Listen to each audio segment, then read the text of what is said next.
Hey, Bugs. Yeah. The phone looks You ready for your first trip, big boy? Well, your second trip, huh? On a big airplane?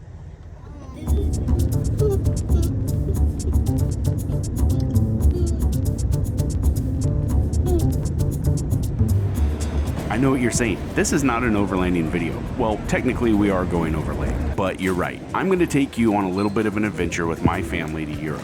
We're going to see some really cool stuff. We've got castles, we've got good food, we've got chateaus, lots of wine, good beer, and we want to take you along with us. We went on a 3-week vacation to Ireland, France, and Belgium. This is the first international trip for my family, so we're a little excited. The first stop, Dublin, Ireland. Now, I don't know if you've got little kids or not, but travel isn't always the funnest thing in the world with them. You just never know what you're gonna get with a toddler. We were very fortunate that Clark, my 2-year-old at the time, did extremely well on a 9.5-hour flight. Lots of movies, lots of sleeping, tons of snacks. These kids were in paradise.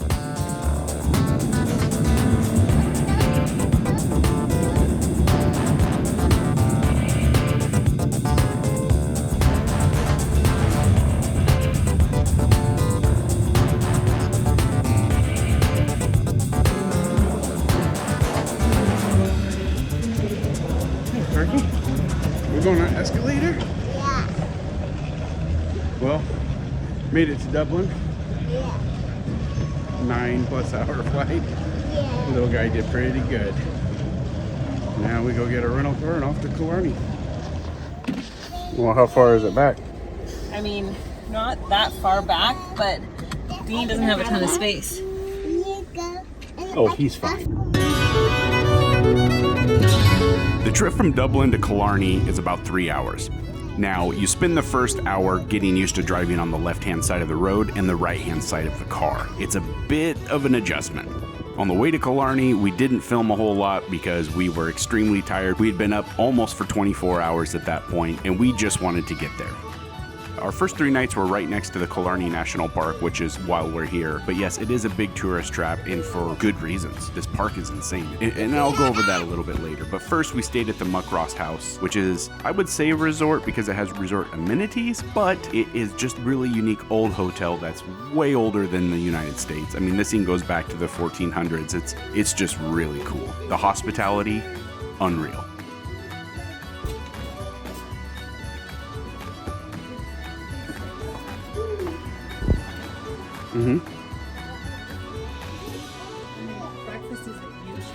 But after a ridiculously long day of traveling, we were all very tired and needed to rest, as you can see. The focus is getting ready for bed. Slow down the rough housing. Let's get ready for bed. I took a video. Cookie, would you jump again? Yeah.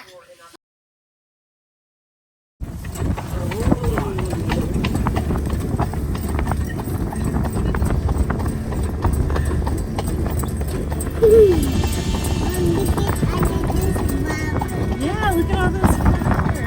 It's beautiful, isn't it? Out in the park. And I'm allowed to hunt in the park. Okay, hold on.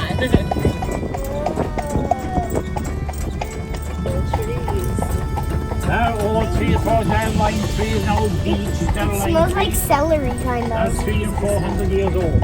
I don't know how much you know about Ireland, but their native language is Gaelic. And these guys have the thickest accents, and you can barely understand anything. But I love it. We got a little break in the weather, and we got to experience what they call the Irish summer. It just rains a lot. Their summers are later in the year, more towards October. There he is. Wow. Look at that, guys. You'll just see inside Killarney National Park. So we decided to hit up Muckross House in the Killarney National Park. This thing has a really unique history to it, and it's absolutely stunning. It has 65 rooms, total Tudor style, which I dig. It was built for the Herbert family, who nearly bankrupted themselves to build a home fit for Queen Victoria, who visited in 1861. Now, the crazy part about this is the family that built it and the man who built it wanted to be in the inner circle of the Queen. He bankrupted himself by building this, and she only stayed a couple nights. He thought she was going to stay for months, because back then, when you traveled so far, they would usually stay for months on end at a single place. It wasn't the case here. So because he went bankrupt during this build, the Herberts had to sell this home. For a brief moment, a guy named Lord Ardelon, and I hope I'm saying that right, was a member of the Guinness family. Yes, Guinness beer. And then it was purchased by a wealthy California businessman named William Bowers Bourne, and they bought it for 60,000 pounds as a wedding gift for his daughter Maud. She didn't want to live there, so they ended up gifting it to the state of Ireland. Now, it must be nice to have that type of money to be able to give away such a grand place, but I'm thankful, and a lot of people are thankful, that they did this so that it's preserved and for everybody to enjoy a bit of Irish history. When you go into the Muckross house, you're not allowed to take video. You can take all the photos you want, so we can take you down a little bit of trip of photos that I took in here, which were insanely unique. Everything in here is period correct for the most part. A lot of it is original stuff that you see, from the books and the library to dining to the pool or billiards table, which was really cool. It was huge. There's a lot of portraits, but the coolest thing that I really dug about this whole place is all the taxidermy. Plus, you get to see the actual room that the Queen stayed in. Thatched roof. Right there, partially thatched. What do you see in it? Hey, settle down. The gardens are unreal, and after visiting the gardens, we went up to the Muckross farm. Pretty cool, huh? The farm is still pretty much in the same state it was in the 18th and 19th century. See, that's where they tie the cow up right there, and then they put food down there and she eats, and then you sit on the stool. Everything from chickens to cows, peacocks, they had a little bit of everything. One of the really cool parts about that is they had a gang of Irish wolfhounds, which is a massive dog. It's all thatched, huh? Well, that's called the straw of the bog. And they had these little cottages where they had interpreters inside, or historians that would tell you all about that house and who lived there and how they operated. And then they were cooking fresh bread on a fire, which the bread was unreal.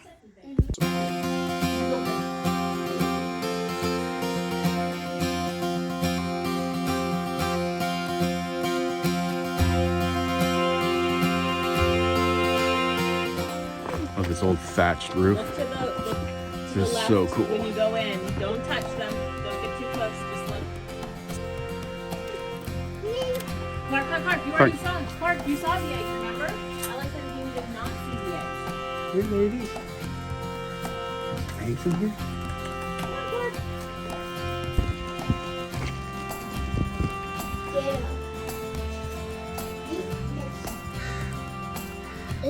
Bacon. Huh? Bacon. What?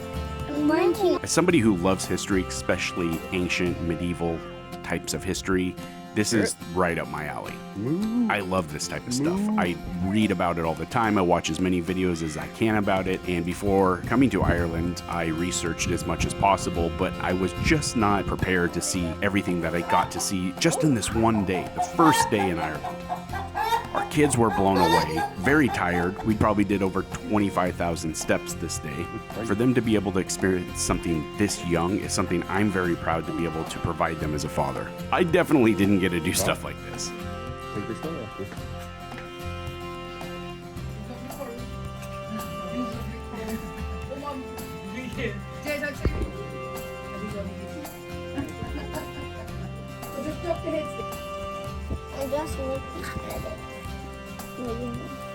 That's where they used to get their water.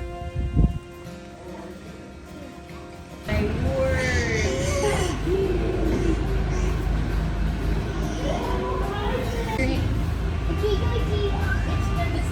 Is that nice? His name's Bruno. Do you want to touch it? You want to pet the cow? Oh, hi. Hi, cow. Oh, gosh, we should be vegetarians. No, we shouldn't. He's delicious. I do. It's okay. It scared me. Well, you gotta be calm. Hey, goat. What was its name? What am I doing? Yeah, there it is.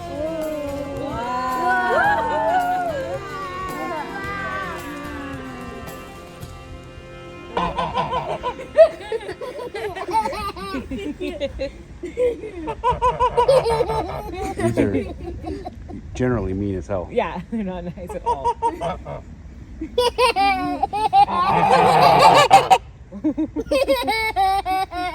Affleck. We got that house has those big horseshoes on it. I bet those are as big. See how it's all got the furry feet? Yeah.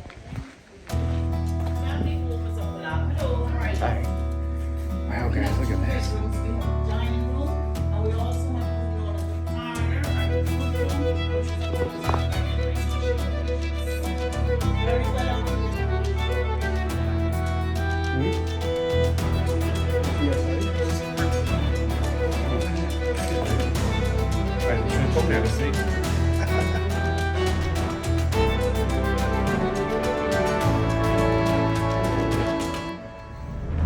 Where'd you say that?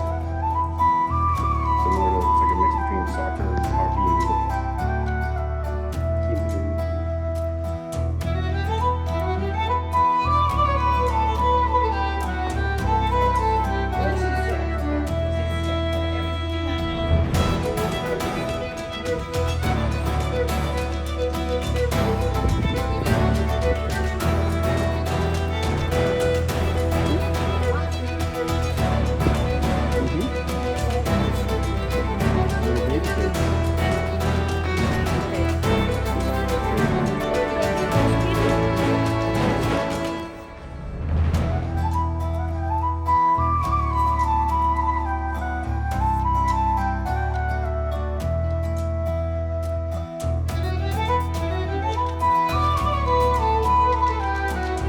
It looks like lava inside.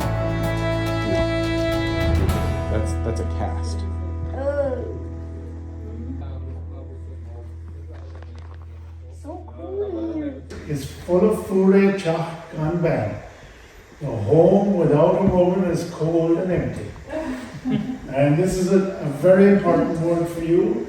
It could have gone like under the ground.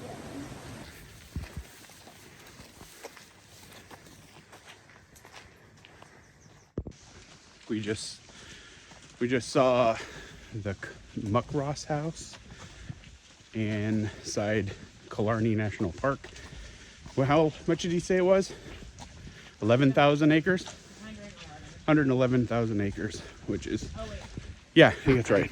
Anyways, I know it's like one of the biggest state parks in the world, I believe, which has a, what's that? National Park, sorry. Tired. But now we're walking back. We're going to the Muckross Abbey, which is a castle. It's really neat. It's about 2.5 kilometers. Because nothing's in miles the way it should be. Now after the farm, we take the long walk back. We decided not to do a carriage ride back so we could see more of the lake, kind of walk through the forest that they got to walk through. Kind of reminds me of Robin Hood, Prince of Thieves. It's just really cool, old, deep timber settings.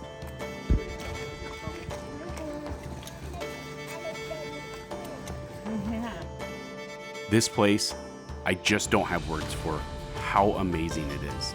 It's not very big, but it is everything you would think of a castle. Even though it looks like a castle, it is technically what's called a Franciscan friary, and it was built in 1448. It has a really violent history. It's been damaged and reconstructed many times. The friars were often subjected to raids, marauding groups, and were persecuted by the Cromwellian forces under Lord Ludlow. That's a really cool part of history you should really look up. Today, the abbey, you know, it's roofless. It's in disrepair. It's in pretty good shape for how old it is. I mean, if you think about this thing, it's centuries and centuries old. You're talking the 15th century is when this was built. And we're sitting in the 21st century. See, this is where they shoot arrows out for intruders. Usually. That's usually, but I don't think that's what they use this for. It might have been for something else. We walked around, I read literally everything. Most is in Gaelic, so you don't understand anything that it says, but it's cool. very Celtic. And then you walk into this courtyard with this beautiful yew tree. It is, I wish the video did it justice. It just doesn't. It is so beautiful.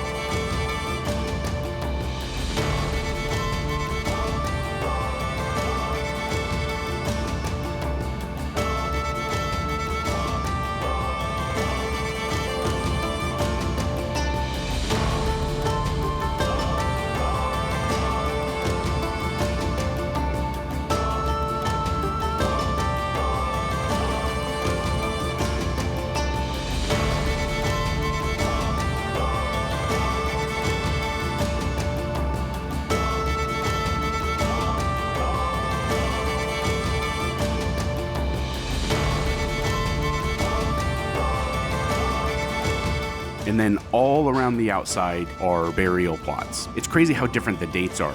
You're talking back from the 1400s to recent times. I mean, talking in 2000s.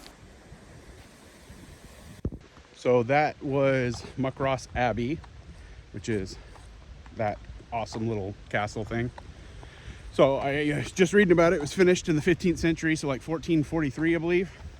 And it's raining now, which is awesome. But we're what they would say a stone's throw to the place we're staying, which is called the Muckross House.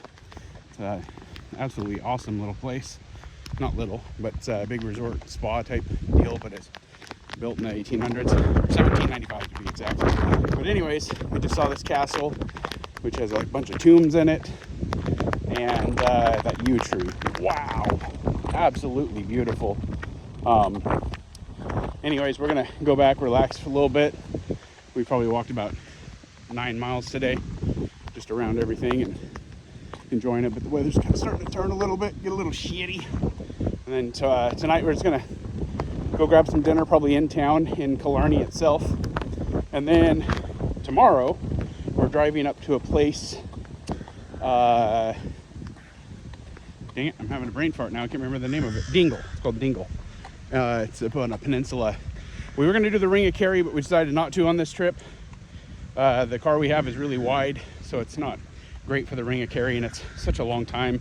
After spending 3.5, 4 hours in the car yesterday, I don't think we want to do like almost 6 hours in Killarney or on the Ring of Kerry, because if you stop as much as you want to, it's just a lot with 3 kids. So we're going to go up to the peninsula. We're going to see some more castles up there. There's a dairy farm up there. We're going to go do dairy stuff, get some ice cream, check stuff out along the way, and yeah, be tourists.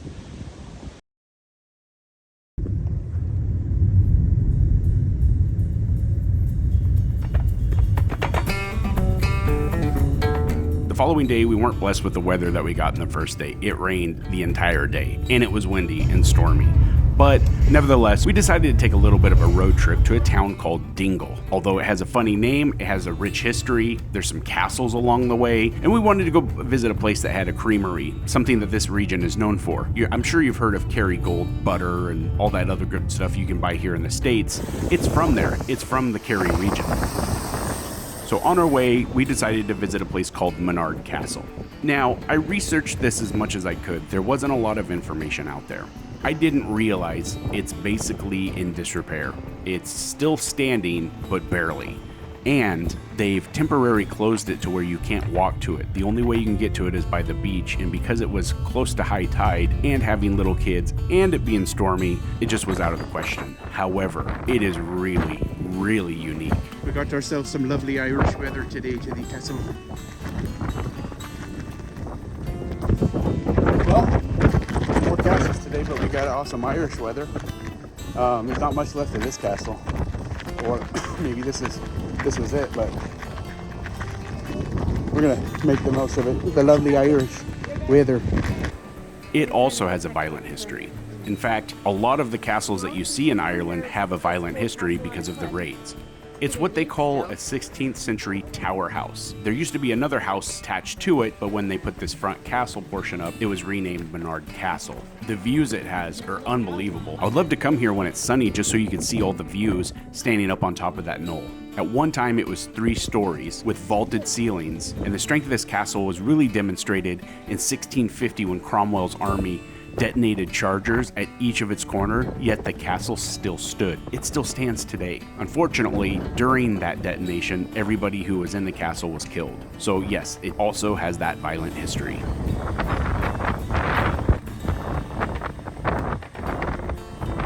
On the way back, I found a castle that I don't know how this slipped my mind, but it was right by where we were staying in Killarney. It's called the Ross Castle. The only bad part about this castle is you cannot take photos or videos inside, and they are strict.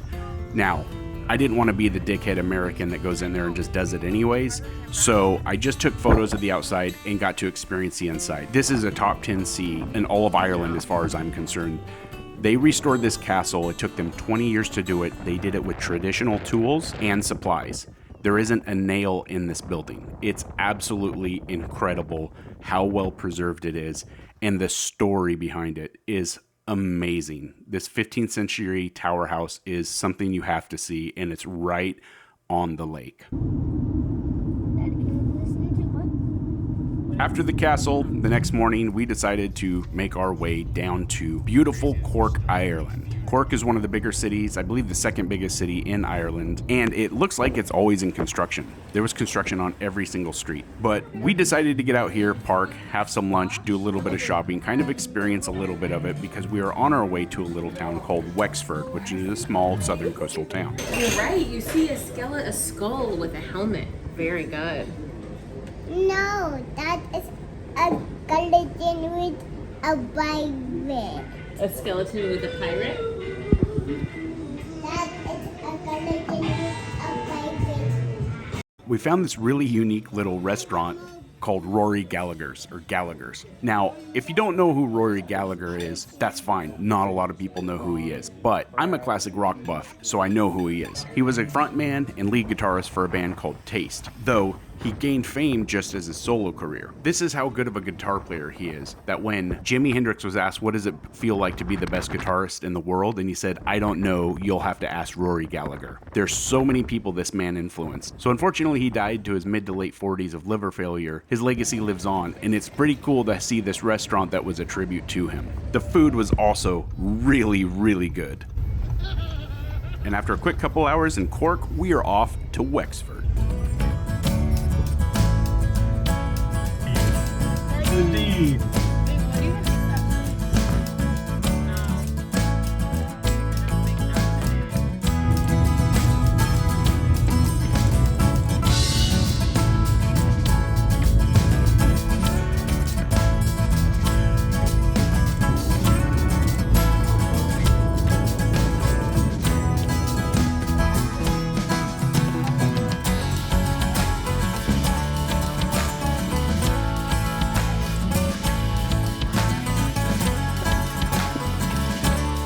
We packed up, went to Cork, had lunch. Cork is rad. We went and did some shopping. Kids need some extra clothes. But now we're in Wexford, so we're gonna get dinner tonight. And then tomorrow we'll actually come back in, and there's several castles we're gonna visit, and then slowly make our way up to Dublin. So we'll show you what we see.